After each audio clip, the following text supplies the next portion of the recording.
नमस्कार मित्रों, आज के मैं इस वीडियो में 10 अप्रैल शिफ्ट सेकेंड मीडियम सेकेंड का मैं मैथ का पेपर लेके आपके सामने हाजिर हूँ। जरा देखिए मैथ का पेपर कैसे आता है, मैं आपके सामने पेश करता हूँ। पहला सवाल देखिए कितना खूबसूरत है। पहला सवाल से मैं शुरुआत करता हूँ। लिखा हुआ है π/6 से π/3 इंटीग्रेशन है sec की पावर 2/3 x cosec के पावर 4/3 x dx। इस तरीके से इंटीग्रेशन दिया हुआ है, हमको वैल्यू फाइंड करना है।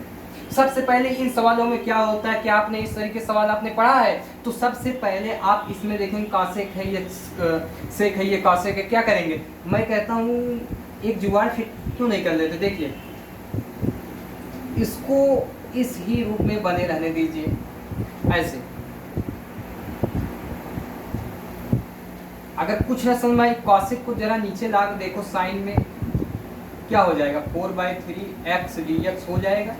मैं कहता हूं अगर इस कॉसेक को tan बनाओगे तो ये ऊपर का जो होगा, अगर इसमें tan बनाओगे मतलब cos से डिवाइड करना पड़ेगा और इसमें भी cos से डिवाइड करेंगे, इससे की का मामला रहेगा। तो इसके मतलब हम tan को फिर t मान लेंगे, फिर ये इंटीग्रेशन हो जाएगा। मतलब बहुत सरल था, बस आपको पहले समझना था। अगर हम इसको tan बनाएंगे मतलब cos के पावर 4/3 से डिवाइड करेंगे, तो मैं डिवाइड कर देता हूँ दोनों में, क्या हो जाएगा इंटीग्रेशन π/6 से क्या था π/3 तक। ठीक है, ये 3 था। अब देखो ये क्या हो जाएगा, इसमें कासेक के पावर 4/3 से कास से 4/3 से डिवाइड करोगे, इसमें ये कासेक ऊपर जाएगा, सेक बन जाएगा, 4/3 जुड़ जाएगा तो हो जाएगा मेरे पास सेक स्क्वायर x dx। ठीक है, और नीचे क्या बन जाएगा, ये मेरा बन जाएगा tan 4/3 x। बात समझ में आया। अगर आपने पढ़ा है tan x को t मानेंगे तो ये हट जाएगा, तो लेट कर लीजिए। क्या लेट करेंगे आप, लेट करेंगे tan x को t मानेंगे तो क्या हो जाएगा sec स्क्वायर x dx बराबर ये मेरा dt हो जाएगा। तो आप अगर इसकी वैल्यू फाइंड करेंगे तो यहाँ पे आप एक स्टेप और लिख दीजिए, थोड़ा जल्दी ना कीजिए, आराम से। देखिए ये π/6 से π/3 तक है। ठीक, अब ये देखो dt ऊपर हो गया है, नीचे देखो मैंने t मान लिया, ये t की पावर 4/3 हो जाएगा। क्या आप इस तरीके से इंटीग्रेशन हमसे उम्मीद रखते हैं? मैं आपको बस ये दिखाऊंगा बस कि सवाल कैसे आती है। ये देखो मेंस का सवाल था, ये मेरे जेईई मेंस 10 अप्रैल शिफ्ट सेकेंड मीडियम था, सेकेंड था। देखो अब ये इस तरीके से होगा, क्या लिखेंगे t पावर -4/3 dt लिखेंगे। इंटीग्रेशन आप करना खूब अच्छे से जानते हैं। अब एक बात जरा ध्यान दीजिए, आपने t मान लिया है तो लिमिट भी तो बदल जाएगा, मैंने ध्यान नहीं। तो t आपने लेट किया है, π/3 पर tan में रखेंगे तो ये क्या हो जाएगा 1/√3 और इस पर क्या हो जाएगा √3।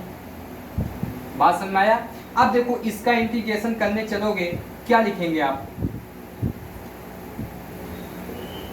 इसका इंटीग्रेशन करेंगे तो बहुत आसानी से कर सकते हैं। इसमें एक पावर जुड़ेगा तो लिखेंगे t की पावर -1/3 अपान -1/3। समझ में आया। देखो एक पावर n+1 अपान n+1 नीचे हो जाएगा।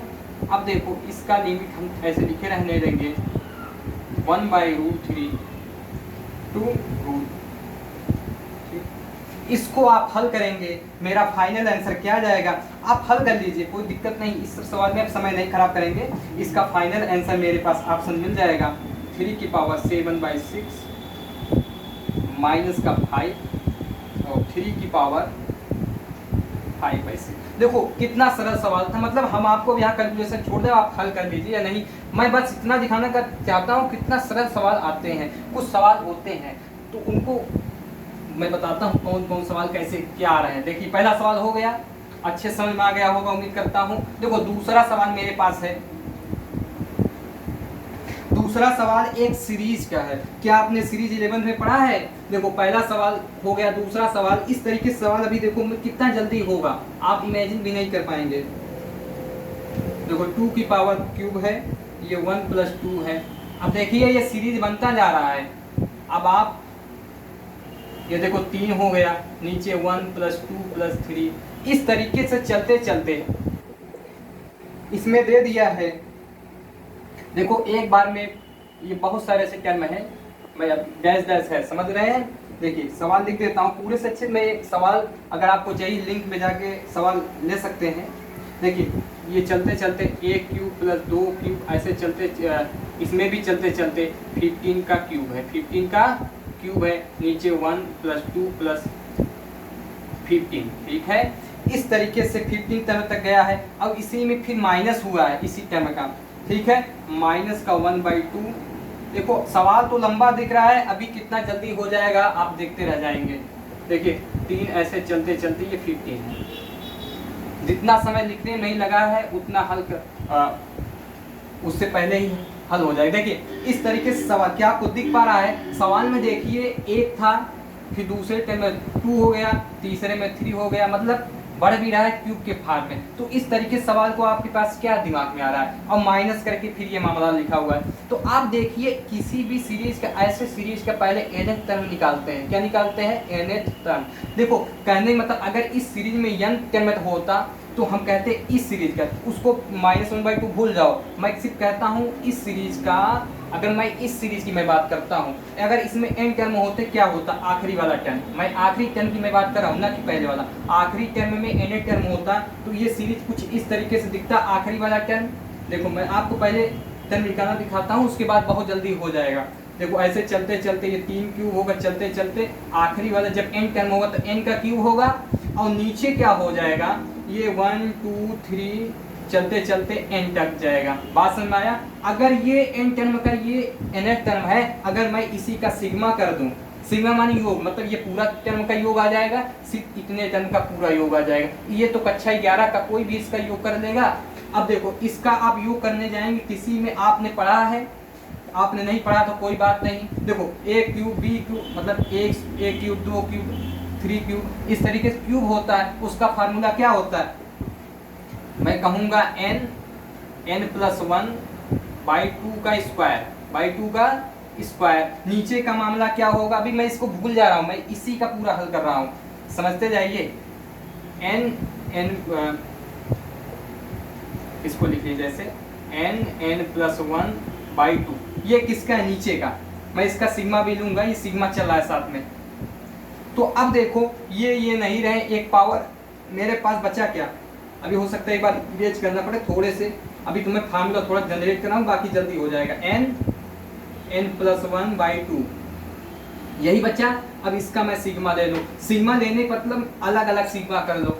आपने 11 में पढ़ा है, 1/2 बाहर ले लो, सिग्मा देखो आप इसमें n² हो जाएगा, ऐसे ब्रैकेट लगा लो, सिग्मा n² करोगे। अभी तुम बात समझ आ रही है ना, एकदम सीधा सीधा सिंपल है। अब प्लस का n, इसका भी सिग्मा अलग ले लो, नहीं समझ आता, ठीक। अब देखो मैं कहता हूं 1/2 ले लो बाहर। अब सिग्मा n² होता, मतलब कहने मतलब ये है a² + 2² + 3², ऐसे n टर्म का स्क्वायर। क्या आपने पढ़ा है कभी फार्मूला? नहीं पढ़े तो घास खो दिए। n+1 + 2n+1, मैं कह रहा हूँ पूरा वीडियो देखेंगे तब समझ में आएगा बात, ध्यान से देखेंगे। कहीं पे अब 6 होता है इसका, किसका? n² का। अब देखो सिग्मा भी हल हो जाएगा। अभी n की वैल्यू मैं 15 रख दूंगा इसी में, तो इस 15 तक का योग आ जाएगा, ठीक है। अब ये प्लस है n+1/2। अब देखो अगर मैं इसका योग करता, पूरा दिख पा रहा है कि नहीं? नीचे हमको लगता है आ जाए, ठीक है। अब देखो अगर मैं माइनस कर देता इसी का, इसको क्या लिखते? 1/2। बात समझते जाइएगा। 1/2 मैं लिखता, क्या लिखता? 1/2। अब इसका मैं योग करता, क्या होता? देखो बस कैंसिलेशन बहुत तेज होगा। देखो ऐसे अगर जरा देखिए 1/2 ले जाएंगे, यही चीज ये प्लस माइनस हो जाएगी, ये नहीं रहेंगे, ये 2 से भी खत्म हो जाएगा।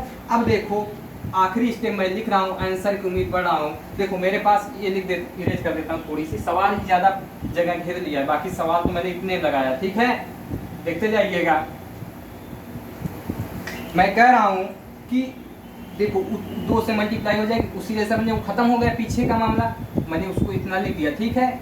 अब देखो ये n की वैल्यू 15 टर्म तक गया था, n की वैल्यू 15 रख दो, 1/2 ऐसे लिखो, 1/2 ये बाहर है, इसके लिए n की वैल्यू यहाँ 15 रख दीजिए, 15 1 16 और 15 दूना 30 31, ठीक है।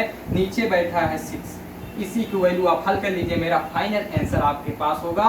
वो क्या होगा देखिए जरा थोड़ी देर में, ये देखिए 2 से कट जाएगा 3, 3 से काट दीजिए 2 हो जाएगा, 3 से कटा 15 हो जाएगा, 2 से कटा 8 हो जाएगा, 8 से कट जाएगा 4 हो जाएगा, 4 पंजा 20, मतलब 622 मेरा फाइनल आंसर होगा, जो कि आपके ऑप्शन में दिया हुआ option A is right answer. ठीक है, बात समझ में आ गया। अब देखिए मैं आपके पास तीसरा सवाल लेके चलता हूँ, ठीक है। देखते जाइए कितना जल्दी होगा, एकदम मतलब आपने 11th और 12th एकदम बढ़िया से पढ़ा है, तो सवाल कहीं से बाहर से नहीं आता। एक दो सवाल की मैं बात नहीं कर रहा हूँ, बाकी मैं आपके सामने भी रखता हूँ सवाल, ठीक है। तीसरा सवाल मेरे पास है, ये सवाल है एरिया बाउंडेड रीजन। क्या आपने पढ़ा है? देखिए सवाल क्या कहता है, area bounded by the region by the curve. एक कोई कर्व है, कर्व क्या दिया है उसके बारे में मैं दिखा रहा हूं। y बराबर 2 की पावर x, y बराबर 2 की पावर x दिया हुआ है और बाउंडेड बाय द y बराबर x प्लस 1, ये मॉड के अंदर है, ठीक है।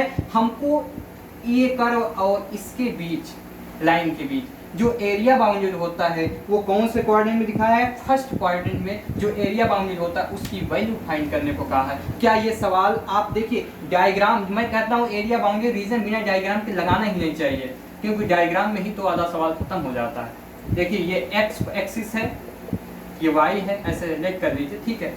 ओरिजिनल फिगर चलते हैं। अगर आप देखिए इस कर्व की फर्स्ट क्वाड्रेंट कह रहा है तो इसमें ही होगा मेरा जो एरिया बनेगा। अब देखिए अगर y की वैल्यू आप x की वैल्यू आप 0 देते हैं तो y कुछ ना कुछ होगा, वो कितना होगा? 2 होगा। क्या होगा? 2 होगा। आप यहीं पे जरा लिख लीजिए 0,2, मतलब मेरा जो पॉइंट स्टार्ट होगा 2 से। अब देखो x की वैल्यू आप थोड़ी सी बढ़ाएंगे, y बहुत तेज इंक्रीज कर रहा है, 2 हो जाएगा। x की वैल्यू आप 2 रखेंगे, y 4 हो जाएगा, मतलब मेरा ग्राफ कुछ ऐसा बढ़ रहा है। बात समझ में आ रहा है? मेरा ग्राफ कुछ इस तरीके से, मेरा इसका ग्राफ इस तरीके से जा रहा है, ठीक है। अगर मैं इसकी मैं बात कर रहा हूँ, ये रेखा मेरा देखो मॉडुलस के अंदर मतलब होता है एक नेगेटिव पॉजिटिव हो सकता है। अगर मैं इसको पॉजिटिव लेकर चलता हूँ, y इधर आएगा माइनस का x हो जाएगा बराबर 1 हो जाएगा, मतलब x में 1 y में भी 1 कर रहा है, ठीक है। अगर देखो सॉरी मैंने गलती लिख दिया, x अगर आप x की वैल्यू 0 लेंगे y की वैल्यू भी 1 हो जाए, किसी की पावर 0 तो 1 होता है, ध्यान दीजिए, ठीक है। आप गलती नहीं करेंगे, ठीक है। आप देखते जाइए। अब देखो x में 1 कट कर रहा है, y में भी 1 कट कर रहा है। इसका लाइन का ग्राफ देखेंगे, x में नेगेटिव है 1, y में पॉजिटिव, मतलब ग्राफ बस बिल्कुल यहीं से जा रहा है। देखिए इस तरीके से ग्राफ दिखा हुआ है। अगर आप देखेंगे पहले कोऑर्डिनेट की मैं बात कर रहा हूँ, वो ग्राफ कुछ इस तरीके से बना दिखेगा, ठीक है। वर्जिन डायग्राम देखेंगे कुछ इस तरीके से होगा। इसकी वैल्यू आप लिखिए या ना लिखिए उससे कोई मतलब नहीं है, वो भी होगा तो -1, 0 हो जाएगा, ठीक है। ये कोऑर्डिनेट मिला हुआ है। अब हमको जो ये डायग्राम बना हुआ इसकी वैल्यू चाहता है। पहले कोऑर्डिनेट की बात कर रहा था, तो अब मैं अगला नहीं लूँगा, वो अगला लाइन ऐसे हो जाएगा कि इसको नेगेटिव ले लूँगा, ठीक है।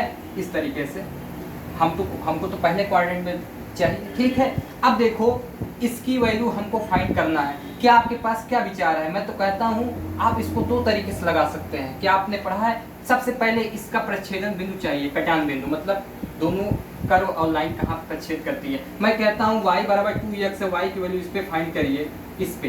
तो x आप देखेंगे, x की वैल्यू अगर आप 1 लेट कर लेंगे, यहाँ पे देखिए 2 की पावर x बराबर y, ऐसे देखिए कुछ इक्वेशन दिख रहा है 2 की पावर x प्लस 1।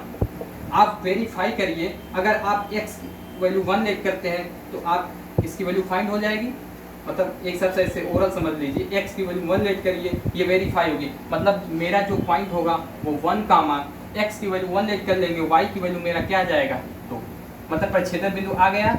वेरीफाई होना चाहिए, और क्या आप किसी भी तरीके से लगाइए। मैं कहता हूँ अब देखिए ये कोऑर्डिनेट, ये पॉइंट मिला हुआ है। अब हमको एरिया बाउंडेड चाहिए, ध्यान समझिए। मैं कहता हूँ आप जैसे ऐसे भी जरूरी नहीं है आप किसी भी मैं कह रहा हूँ 2 तरीके से लगा सकते हैं इस सवाल को। एक देखिए, एक मैं कहता हूं सबसे सरल नियम ये है, ठीक है। सबसे सरल तरीका देखिए, पहले सरल तरीका देख ली, एक वैसे भी होगा, जरूरी नहीं इंटीग्रेशन तो जाना ही लिमिट में। अब देखिए मैं कहता हूँ इस लाइन में पूरा, इस लाइन से अगर देखेंगे पूरा नीचे जो कर्व एरिया बनाया है, इस कर्व का एरिया मैं निकाल दूं, बात समझ पा रहा है? अगर मैं इस लाइन की इस पॉइंट से इस पॉइंट, देखो नीचे पूरा एरिया बना रहा है जितना, इस लाइन से नीचे उस कर्व के नीचे का एरिया मैं घटा दूं तो इसका एरिया आ जाएगा। आप समझ पा रहे हैं, इस एरिया आ जाएगा। तो अब देखिए जरूरी नहीं है आप, मैं कह रहा हूँ अब देखिए इसका लिमिट कहाँ से कहाँ जा रहा है, 0 to 1। देखो x 0 से 1 तक जा रहा है, x एक्सिस से मैं लिमिट dx रखिए। ये कर्व मेरा लाइन कैसा है, लाइन की इक्वेशन x की फॉर्म में लिखेंगे तो x माइनस 1 लिखेंगे, x प्लस 1 है तो 1 लिखिए। अब माइनस किसका एरिया कर देंगे, 0, इसका एरिया लिखेंगे 0 to 1 में, 1 में किसका एरिया माइनस का, इस कर्व का, किसका, इस कर्व का एरिया, इस कर्व का एक्सिस में मैंने लिखा 2 की पावर x dx। क्या आप इसका इंटीग्रेशन करके लिमिट निकाल लेंगे, आंसर आ जाएगा आपके पास में। लेकिन अगर नहीं आता तो कोई बड़ी बात नहीं, देखिए मैं हल कर दे रहा हूँ। देखिए इसका आप इंटीग्रेशन करेंगे x²/2 हो जाएगा, पहले वाले का बहुत सरल हो जाएगा, प्लस का x पावर लिख लीजिए 0 to 1, 0 to 1 माइनस करने आएंगे आप किसका एरिया, इसका एरिया। अब देखिए आपने क्या कभी इंटीग्रेशन a की पावर x पढ़ा है, a की पावर x dx क्या होता है? अरे भैया नहीं आता, डिफरेंशिएशन हुआ तो आता है ना। देखिए डिफरेंशिएशन क्या होता है, अगर a की पावर x dy/dx चाहिए, क्या होता है, a की power x log e base पे a, अगर इसको dx इधर ले जाएंगे तो इंटीग्रेशन इसका क्या निकल के आ जाएगा, थोड़ा इरेज कर दे रहा हूँ, ठीक है। इसका इंटीग्रेशन क्या निकल के आ जाएगा, इसका इंटीग्रेशन निकल के आ जाएगा a की power x log e base पे a निकल के आ जाएगा। फार्मूला क्या रखना, ठीक है। अब देखिए आप इसकी वैल्यू इस पे फाइंड कर दीजिए, आपके पास आंसर आ जाए। मैं पूरी सवाल एक एक हल कर रहा हूँ, ठीक है। आप इसकी 2 की पावर x क्या हो जाएगा, 2 की power x log e base पे 2, लिमिट चढ़ा दीजिए 0 to 1। अब इसको आप फाइनल हल कर लेंगे, मैं हल नहीं करने जा रहा हूँ, समझना करवाइए। ये आपका करेक्ट आंसर डी हो जाएगा, जो कि लिखा हुआ 3/2 माइनस का 1/2 log e बेस पे 2, ठीक है, एकदम करेक्ट आंसर है आपके, ये ऑप्शन हो जाएगा डी, ठीक है। इसको खोल लीजिए, तब x की वैल्यू 1/2 हो जाएगा प्लस 1, ठीक है। 3/2 तो पहले ना रहा है, अब इसकी वैल्यू खोल लीजिए, आंसर आ जाएगा आपके पास, ठीक। ये है ऑप्शन आपका चौथा, एकदम करेक्ट आंसर, ठीक है। मैं चौथा सवाल लेके आ रहा हूँ, आप देखते जाइए कितना जल्दी, खूबसूरत एकदम एक्सप्लेनेशन के साथ। आप ग्राफ पे देखते जाइए, कोई दिक्कत नहीं है। मैं कहता हूँ एरिया बाउंड रीजन बिना ग्राफ के लगाना ही नहीं चाहिए, ठीक है। अब देखिए चौथा सवाल हमारे पास क्या है, एक कोऑर्डिनेट का सवाल है। मैं 6-7 सवाल तो आते रहते हैं। देखो चौथा सवाल मैं कोऑर्डिनेट को लेके आ रहा हूँ, एकदम क्रम से है। ये कोई मेरे पास हाइपरबोला है, क्या आप हाइपरबोला के बारे में पढ़े हैं? तो हाइपरबोला की इक्वेशन क्या दिया है, 16x² माइनस का y² बराबर 144 बराबर 144। ये मेरा हाइपरबोला का इक्वेशन दिया हुआ है। अगर इसकी डायरेक्ट्रिक्स क्या दिया, डायरेक्ट्रिक्स, ठीक है, नियत, तो इसका डायरेक्ट्रिक्स दिया हुआ है, वो कितना दिया हुआ, इसकी इक्वेशन दिया है डायरेक्ट्रिक्स की 5x + 9 बराबर 0। इस डायरेक्ट्रिक्स का इक्वेशन, इस हाइपरबोला का डायरेक्ट्रिक्स की इक्वेशन दिया है। अब हमको पूछा क्या है भैया, इसमें पूछ लिया है फोकस क्या होगा। क्या इसकी, इतना सरल सवाल उम्मीद भी आप नहीं रख सकते हैं। इसका फोकस दिया, मैं तो कहता हूँ डायग्राम बनाओ, ओरल आंसर आ जाएगा। देखिए मैं कैसे निकालता हूँ, मैं तो कह रहा हूँ इसको आप पहले भी कोई भी इस तरीके डायरेक्टिव दिया उसको ऊपर लिख लीजिए। एक बात मैं बता रहा हूँ, देखिए कोई भी ऐसे हाइपरबोला का इक्वेशन दिया होगा, पहले उसको स्टैंडर्ड फॉर्म में आप लाना जानते हैं। हमको इसका फोकस चाहिए, डायरेक्ट्रिक्स है, क्या दिया हुआ है, डायरेक्ट्रिक्स, ठीक है। इसको स्टैंडर्ड फॉर्म में आप लाएंगे तभी आप हल करना होगा, ठीक है। कर देंगे सबसे डिवाइड, इसको 1 हो जाएगा। स्टैंडर्ड इक्वेशन यही होता है ना, x² माइनस का y² बराबर 1। तो इस फॉर्म में मैं बनाना चाहता हूँ इस हाइपरबोले को, ठीक है, हाइपरबोले की इक्वेशन को। तो अब देखो 16 9 144 x² माइनस का y², यहाँ 9 था, सॉरी 9 था इक्वेशन, ठीक है, इक्वेशन कुछ गलत लिखे क्या, ठीक है, यहाँ 9 लिखा हुआ था, ये भी कट जाएगा, 16 हो जाएगा बराबर 1 हो जाएगा। बात समझ में आया। अगर आप इसका वर्जिनल डायग्राम बनाएंगे वो क्या होगा, मैं तो करता हूँ इसका सेंटर 0, होगा मूल बिंदु। अब देखो ये हाइपरबोला कुछ इस तरीके से होगा। अब देखो उसका डायरेक्ट्रिक्स का इक्वेशन क्या होगा, अगर मैं बात करूं थोड़ी सी रुक जाओ, इस तरीके से होगा डायरेक्ट्रिक्स। अगर ये हाइपरबोला है, इसका डायरेक्ट्रिक्स यहाँ होगा, जो कि ये दूरी क्या होगी माइनस का a बाई ई, माइनस का a बाई ई, ये दूरी माइनस का a बाई ई होगा, ये डायरेक्ट्रिक्स इससे मूल बिंदु से, ठीक है। अब देखो इसकी फोकस देखते जाना, इसका एक डायरेक्ट्रिक्स इधर होगा जो कि प्लस का a बाई ई होगा, उधर होगा राइट साइड। अब देखो इसका डायरेक्ट्रिक्स की इक्वेशन क्या है, x बराबर माइनस का 9/5, मतलब मेरा डायरेक्ट्रिक्स इधर ये वाला है, बात कर रहा है। तो इसका इक्वेशन दिया हुआ है, क्या दिया हुआ है, x बराबर माइनस का 9/5। मैं अगर थोड़ा पढ़े लिखे लोग हो, इसमें से a निकालूं, a की वैल्यू क्या बताएंगे 3, b की वैल्यू 4 बताएंगे, उसकी कोई काम नहीं है, भी आएगा तो देखा जाएगा, ठीक है। अगर मैं बात करूं a बाई ई की value, minus a by E की वैल्यू 9/5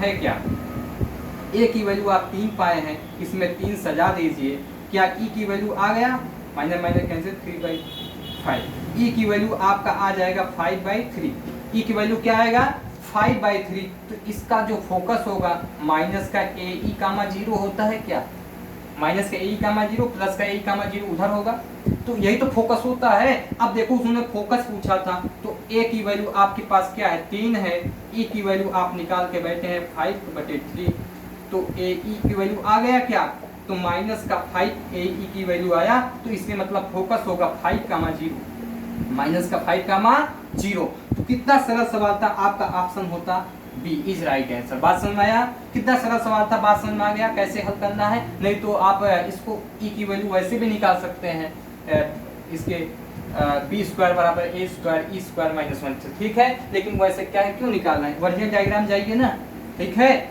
अब देखिए मेरे पास 5वां सवाल आपके पास आ रहा है, ठीक है। 5वां सवाल क्या कह रहा है, किसमें का सवाल मैं लेके आ रहा हूँ, ठीक है। देखिए 5वां सवाल है एक लोकस का सवाल है, लोकस हमेशा अच्छा होता है, मैं कहता हूँ। देखिए एक the locus of the centre of the circle, किसी सर्किल का लोकस, सेंटर का लोकस क्या होगा, the locus of the centre of the circle which touch the circle, एक सर्किल का लोकस का इक्वेशन क्या होगा जो कि x square plus y square बराबर 1 सर्किल को टच करता। क्या ये सर्किल कहाँ होगा, मैं अगर आपसे कहूँ इस सर्किल का केंद्र 0,0 होगा, इसकी रेडियस 1 होगी, क्या होगी 1। हमको एक सर्किल का, किसी सर्किल का इक्वेशन फाइंड करना है जो कि इस सर्किल को टच करता है। कौन सर्किल है, x square plus y square बराबर 1। और क्या कह रहा है, इस सर्किल को टच करता है और वाई एक्सिस को भी टच करता है, touch the y axis and lies in first quadrant, मतलब कि इस सर्किल को भी टच करता है, वाई एक्सिस को भी टच करता है और पहले क्वाड्रेंट में है। तो पहले क्वाड्रेंट में होगा, मतलब इसी एक्सिस में बात हो रहा है और वाई एक्सिस को टच कर रहा है, मतलब मेरा सर्किल कुछ ऐसा होगा। बात समझते जाइए। हमको उस सर्किल की इक्वेशन मतलब सेंटर की लोकस फाइंड करना है जो कि इस सर्किल को टच करता है और वाई एक्सिस को भी टच करता है और फर्स्ट क्वाड्रेंट में है। तो क्या करेंगे, तो इस सेंटर का जिसका लोकस चाहिए, मैं हमेशा करता हूँ एच कामा के मान लो, जिसका लोकस चाहिए उसको क्या मान लो, एच कामा के। अब देखो कि हमारे पास क्या कंडीशन बन रही है, मैं कहूँगा कि ये पूरी डिस्टेंस किसके बराबर होगा, दोनों के रेडियस के सम के बराबर होगा, दोनों के रेडियस के सम के बराबर होगा। तो हम कहेंगे क्या, ये डिस्टेंस हमारा क्या निकल के आएगा, अगर आप निकालेंगे एच स्क्वायर प्लस के स्क्वायर आ जाएगा रूट के अंदर, ये 0 0 है। ये जो डिस्टेंस होगा दोनों के रेडियस सम के बराबर होगा, इसका रेडियस तो 1 है और इसका रेडियस क्या होगा, अगर मैं बात करूँ ये क्या है, इसका रेडियस तो है और ये डिस्टेंस h है, क्या है h है। आपने क्या माना है इसको एच कामा के, तो एच ये जो मेरा डिस्टेंस एक्स एक्सिस में है वो एक्स क्वाड्रेंट का होगा पॉइंट। देखो एच है, दिख पा रहा है, फिगर से हिसाब देखिए बहुत जल्दी हल हो जाएगा। ये मेरा क्या है एच, तो ये पूरी डिस्टेंस किसके बराबर होगी, मैं कहूँगा ये जो डिस्टेंस है वो किसके बराबर होगा, ये 1 प्लस एच के बराबर हो जाएगा। क्यों भाई नहीं समझ में मैंने क्या कहा, ये जो डिस्टेंस होगी एच स्क्वायर प्लस के स्क्वायर होगा और वो किसके बराबर होगा 1 प्लस एच। ये दूरी क्या है एच है, तो ये रेडियस हर जगह फिक्स होती है कहीं भी पेरीमीटर पे। अब देखो इसका मुझे वो लोकस चाहिए, जिसको लोकस चाहिए बाद में उसको क्या बना लिया जाता है एक्स, एच कामा के को एक्स वाई, ठीक है। तो आप जरा इसका स्क्वायर कर लीजिए और एच कामा के को एक्स वाई बना लीजिए। देखो एच स्क्वायर प्लस के स्क्वायर दोनों तरफ स्क्वायर कर लीजिए, स्क्वायर का मामला हटा है, तो 1 का स्क्वायर प्लस एच का स्क्वायर प्लस 2h क्या आएगा 2h। एच स्क्वायर नहीं रहे, इसको एच कामा के को बना लो एक्स वाई। के क्या है मेरा वाई कोऑर्डिनेट है, वाई स्क्वायर बराबर प्लस 1 ये 2x।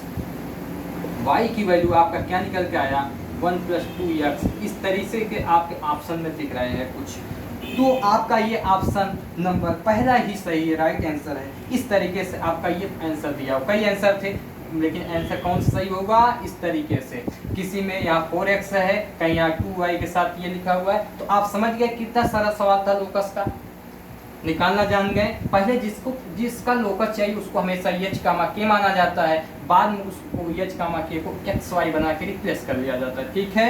अब देखो मेरे पास छठवां सवाल आ रहा है। छठवां सवाल क्या कहता है देखिए आपके पास,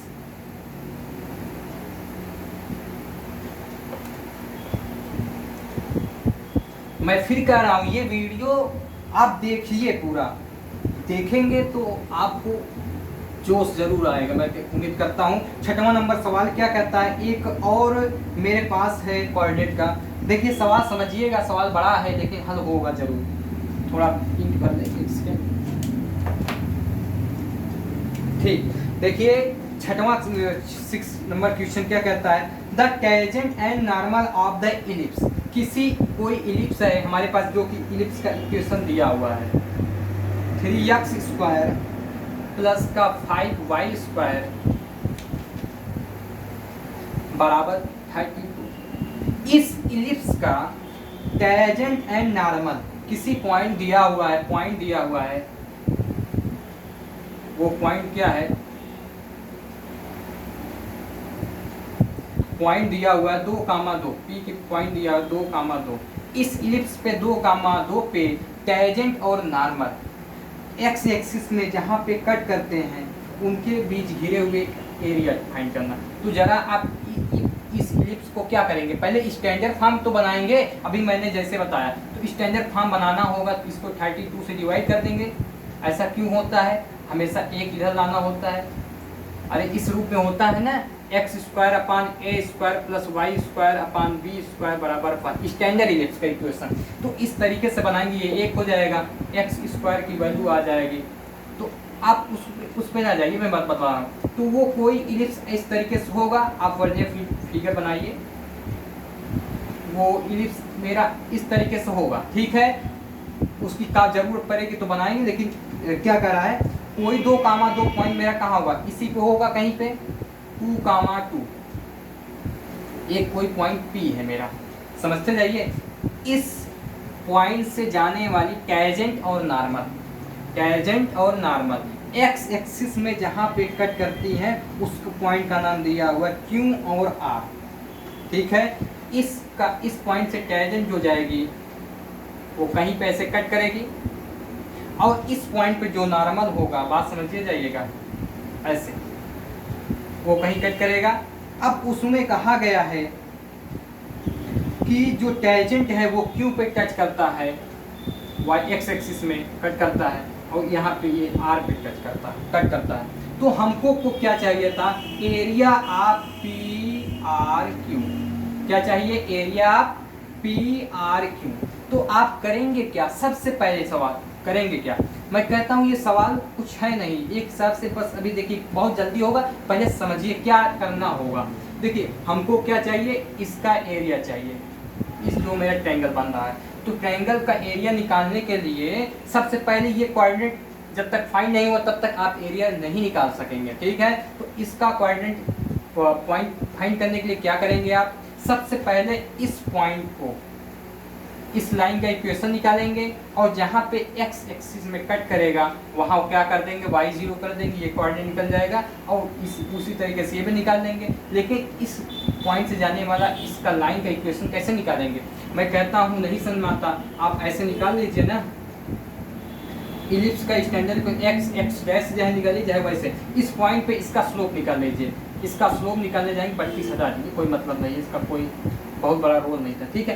तो आप देखिए इसको डिफरेंशिएशन से लगाइए, इस पॉइंट पे इसका स्लोप निकालिए, 3x हो जाएगा, डिफरेंशिएशन करेंगे, प्लस का 5 2 जा 10 by d y by d x बराबर 0 हो जाएगा। 5 10 का डिफरेंशिएशन, ये देखो मेरे पास क्या आ गया, 6x अपान माइनस का 10y आ जाएगा d y by d x. बात समझ में आया।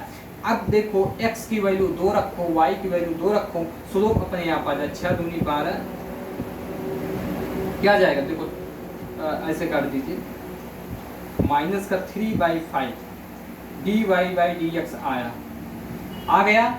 अब d y by d x आया, इस पॉइंट से कोई मुझको एक बिंदु से जाने वाली इसकी प्रवणता दी हुई है एम, इस लाइन की इक्वेशन निकल आएगी, जहाँ पे कट करेगा उसका कोऑर्डिनेट निकाल लेना और उसी तरीके से ये भी निकाल लेना। ये एंगल 90 बना रहा है, आप चाहे 3 पॉइंट्स कोऑर्डिनेट से निकाल लीजिए डिटर्मिनेंट से एरिया, या आप निकाल सकते हैं किससे, ये समकोण त्रिभुज बन रहा है, राइट एंगल देंगे 1/बेस इंटू हाइट लगा लीजिए, ठीक है, निकाल लेंगे। अब देखिए मैं आपको अगला सवाल निकाला, ये बात समझ में आ गया कि नहीं आ गया, स्लोप निकल गया, इस बिंदु से जाने वाले y minus y1 x minus x1 m, ठीक है, निकाल लेंगे। देखिए मेरे पास अब अगला सवाल क्या है, एकदम सरल सवाल है, ये निकाल लेंगे आप।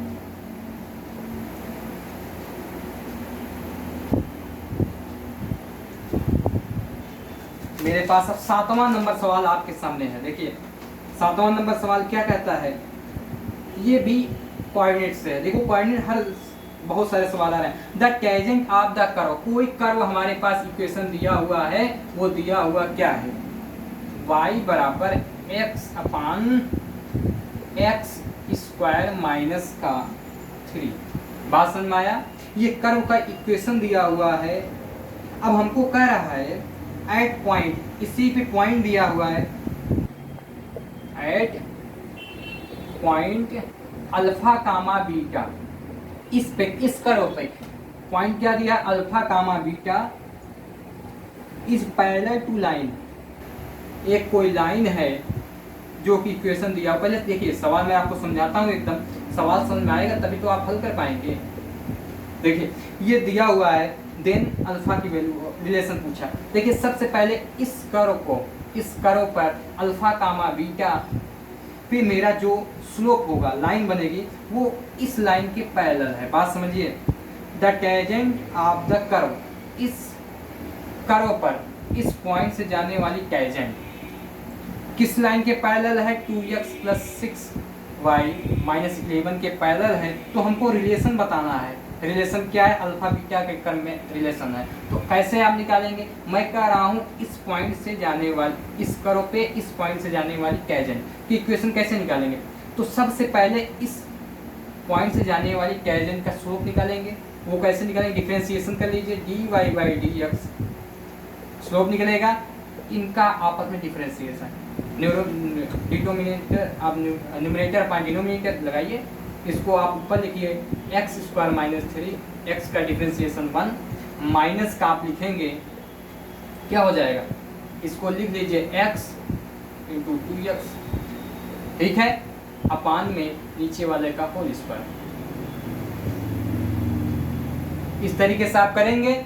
अब देखिए इस पॉइंट पे इसका जो स्लोप है, इस कर्व से जाने वाली टेंजेंट, कोई भी कर्व ऐसे होगा, मान लीजिए आपको मैं इसे दिखा रहा हूँ, इससे जाने वाली जो टेंजेंट है वो किस लाइन के पैरेलल है, इस लाइन, कोई लाइन ऐसे दिया हो, इसकी क्या है, पैरेलल है, मतलब समांतर है। तो मतलब इसका स्लोप इसके स्लोप के मान के बराबर होगा। क्या होगा, देखिए मैं कह रहा हूँ इसका स्लोप क्या निकल के आया, इसका स्लोप आप निकालेंगे को निकल के आएगा माइनस का 2/6 निकल कर क्या आएगा, माइनस का 2/6। किसका आएगा, इसका स्लोप, मतलब इसका स्लोप आ जाएगा माइनस का 1/3, इसका स्लोप m, इस लाइन का। अब इसका स्लोप अल्फा कामा बीटा पे चाहिए, अल्फा का यहाँ पे वैल्यू रखिए, तो x मेरा अल्फा है, y की वैल्यू कोई है ही नहीं, तो अल्फा स्क्वायर माइनस का 3, आप ऐसे लिख लीजिए, माइनस कर लीजिए 2 अल्फा स्क्वायर, ठीक है। देखिए अब आखिरी स्टेप में चल रहा हूँ, अल्फा स्क्वायर माइनस 3 का होल स्क्वायर, ठीक है। अब देखिए अब हमारे पास क्या दिया हुआ, ये किसके बराबर है, माइनस के 1/3 के बराबर। बात समझ में आया, ये तो स्लोप ही है। अब देखो 2 अल्फा स्क्वायर में इसको आप ऐसे लिख सकते हैं, इधर लिख दे रहे हैं, ठीक है। माइनस का 1/3 बराबर है हमारे पास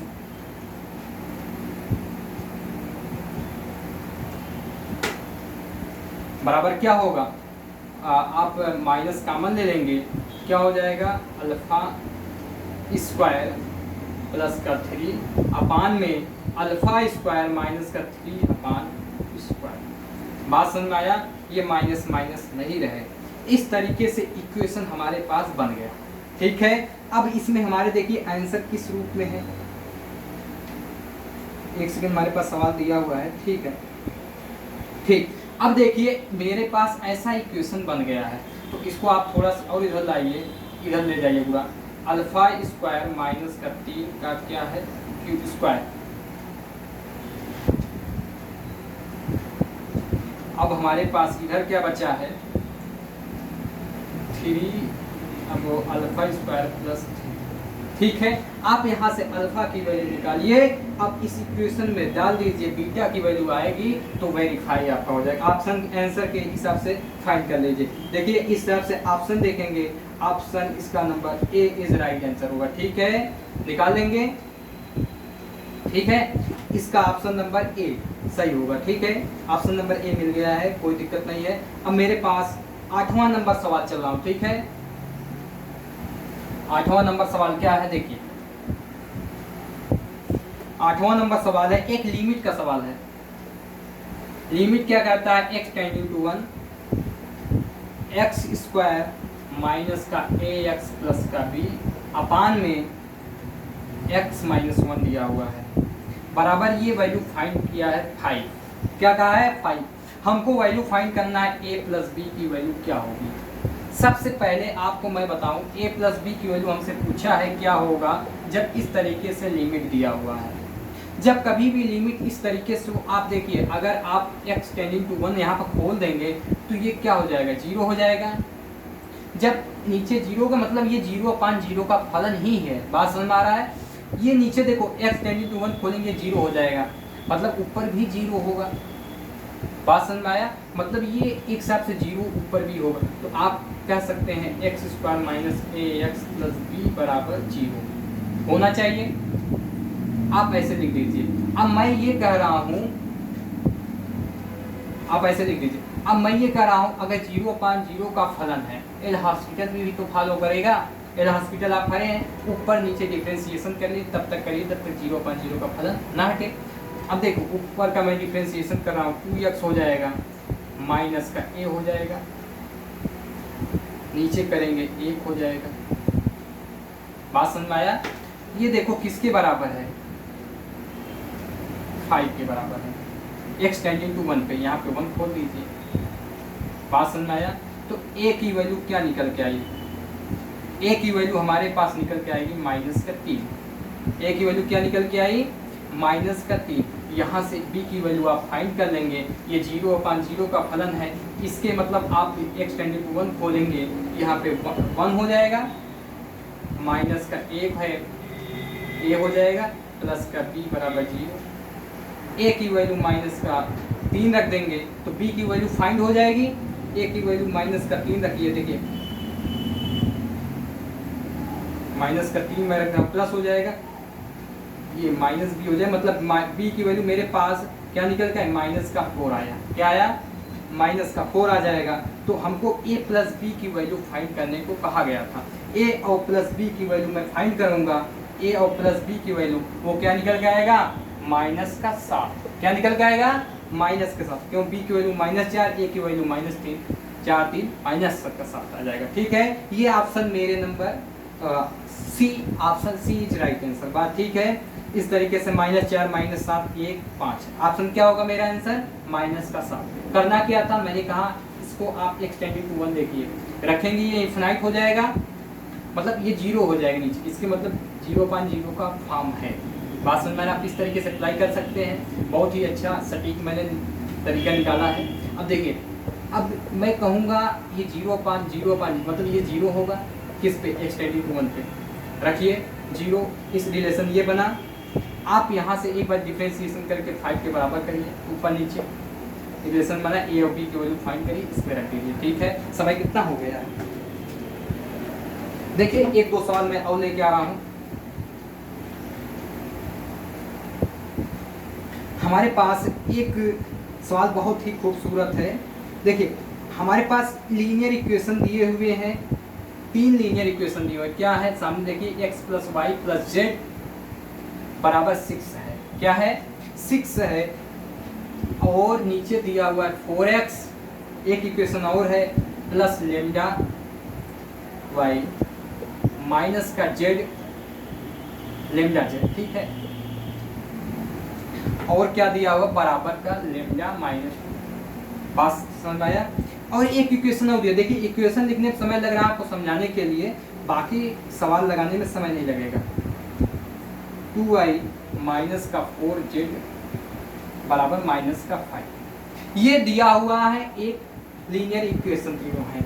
अब इस सवाल में कहता क्या है, हैज इनफिनाइट मेनी सॉल्यूशन, इसके क्या है, मेनी सॉल्यूशन है, तो लेमडा की वैल्यू किस क्वाड्रेटिक इक्वेशन पे फाइंड करेगा, फॉलो करेगा। तो आप इस तरीके से सवाल में कैसे लगाएंगे, देखिए ये सवाल मेरा नंबर है 10वां, क्रम से एकदम है, कोई दिक्कत नहीं। तो आप क्या करेंगे, अगर इसके इनफिनाइट मेनी ऑफ सॉल्यूशन है, मतलब इसका डिटर्मिनेंट क्या है, 0 है। क्या है, 0 है।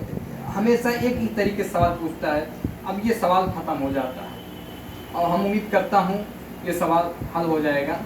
देखिए 2 है, -4 है, ये इस तरीके से डिटर्मिनेंट इसका क्या हो जाएगा, 0 के बराबर। क्या हो जाएगा, 0। आप यहाँ से लेमडा की वैल्यू निकाल के लेमडा की क्वाड्रेटिक इक्वेशन रखी हुई उससे फॉलो करा देंगे, आपका आंसर मैच हो जाएगा। ठीक है, ये बहुत ही सरल सवाल था। आप लेमडा की वैल्यू निकाल लीजिए, जो भी आएगा इससे हल करके, अरे बहुत ज़्यादा गणित न लगाई, खोल दीजिए सीधा। अब खोलने के बाद लेमडा की वैल्यू जो आ जाएगा उसको आप फाइंड करें, समय की वजह से हम पूरा हल नहीं कर रहे हैं। ठीक है, आप लेमडा की वैल्यू कुछ भी आ जाएगा उसको आप इस पे वेरीफाई करा दीजिए, जो इक्वेशन वेरीफाई होगा वही आंसर सही होगा। बात समझ में आया। अब मेरे पास एक सवाल और है, अगला सवाल,